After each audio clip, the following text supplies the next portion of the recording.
राजा ने मरने के लिए रानी पर विलाप करके और जैसे अपनी तलवार खींच ली कि अपनी तलवार में गर्दन में भोंक के मर जाऊंगा, रानी जिंदा नहीं हुई। इतने में गुरु गोरखनाथ वहां आ जाते हैं और सामने से घूमते घामते आ जाते हैं। मिट्टी का कमंडल हाथ में लिए हुए हैं और जैसे वो मिट्टी का कमंडल हाथ में लिए हुए हैं तो राजा जहां महलों में रो रहा है उसी के दरवाजे से मार देते हैं, उसी के दरवाजे पर मार देते, वो कमंडल फूट जाता है। कमंडल फूट जाता है तो वो गोरखनाथ गुरु रोने लगते हैं। अब राजा सोच रहे हैं कि मैं तो इसलिए रो रहा हूं कि मेरी पत्नी मर गई, मैं इसलिए रो रहा हूं, लेकिन ये दरवाजे पर कौन रो रहा है, मुझे चल के देखना पड़ेगा। तो राजा भरथरी जैसे दरवाजे पर देखने के लिए आए। गुरुजी प्रणाम। आप? हाँ। आप क्यों रो रहे हैं? गुरुजी बोले तू क्यों रो रहा है? बोले मैं इसलिए रो रहा हूं क्योंकि मेरी स्त्री मर गई है, मैं इसलिए रो रहा हूं। हाँ तेरी स्त्री मर गई तो इसलिए रो रहा, लेकिन मेरा कमंडल फूट गया, मैं इसलिए रो रहा।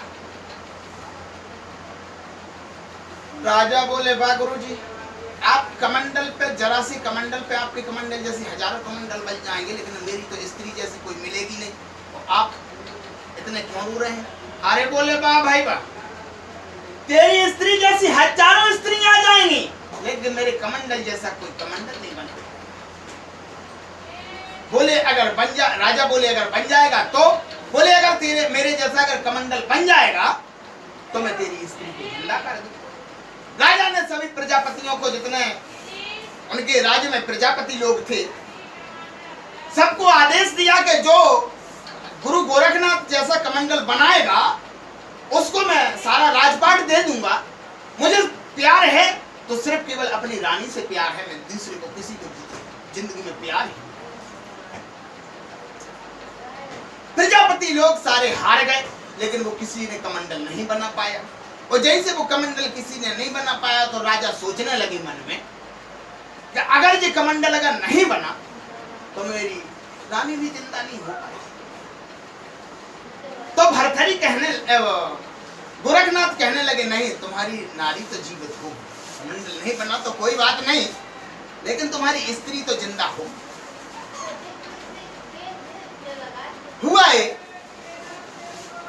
बोले सुनो, आंखें बंद करो महाराज। गुरु गोरखनाथ ने राजा भरथरी की आंखें बंद करवाई और जैसे ही आंखें बंद करवा के कहा आप आंखें खोलो, और जैसे ही आंखें खुलाई भैया, अरे जैसे ही आंखें दादा खुलाई, जैसे ही आंखें दादा खुलाई, अरे कैसे एक पिंगला आई, कैसे एक पिंगला आई।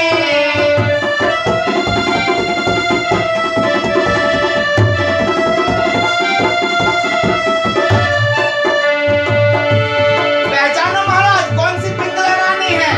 अब वहां तो हजारों स्त्रियां थी।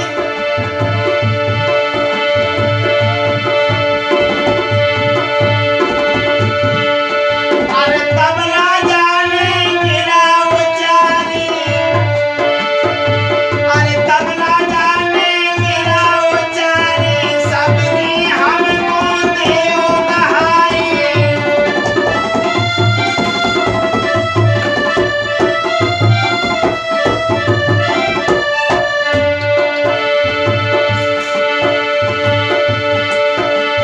गोरखनाथ जी बोले बारे बा बेईमान, तेरी तो एक पिंगला थी, मैंने इतनी को खड़ा कर दिया तो तू सब कहने लगा कि सब मेरी हैं।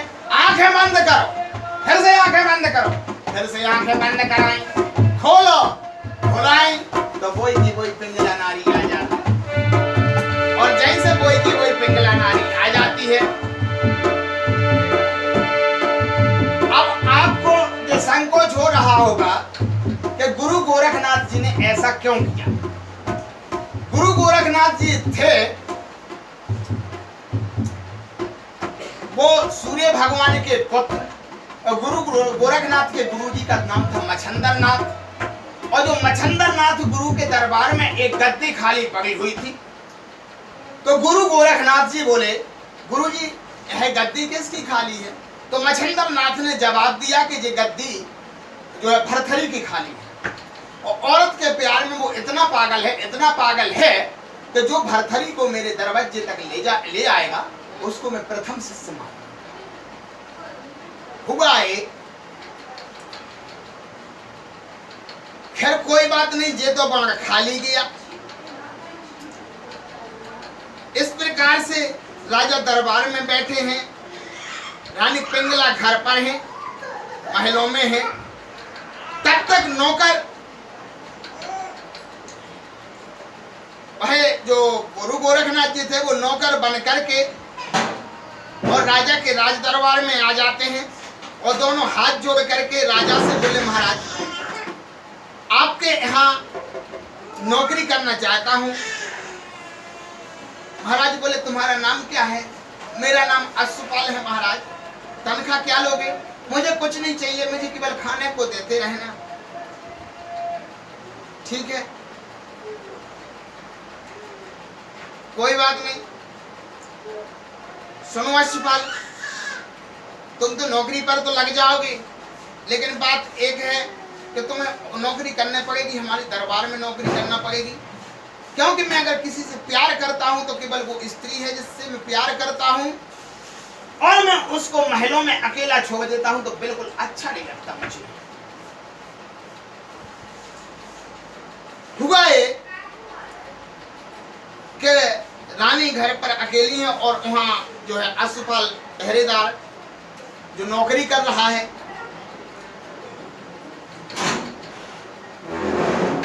आइए तो गौर करते हैं, जो कवि शिवराम जी ने भी लिखा है जे, महाराज भरथरी दरबार में है, पिंगला नारी छत पर है और पहरेदार अश्वपाल पहरेदारी कर रहा है।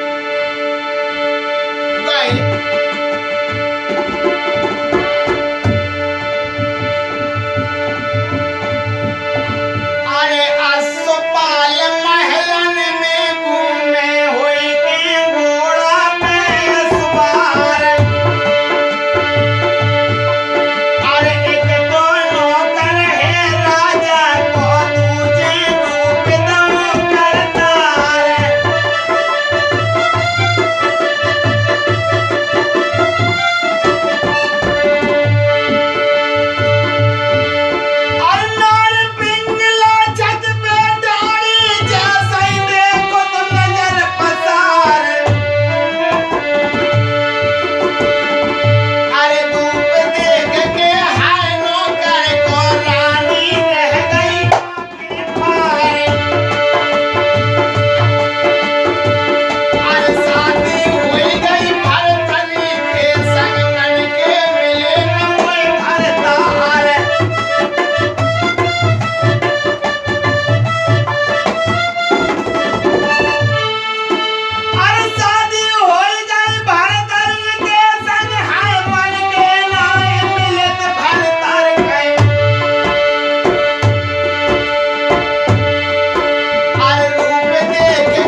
बेकर क्या है, हम गोरे हैं, कहीं जाते हैं तो ऐसे लगता है जैसे हीरा और कोयला। सोच रहे क्या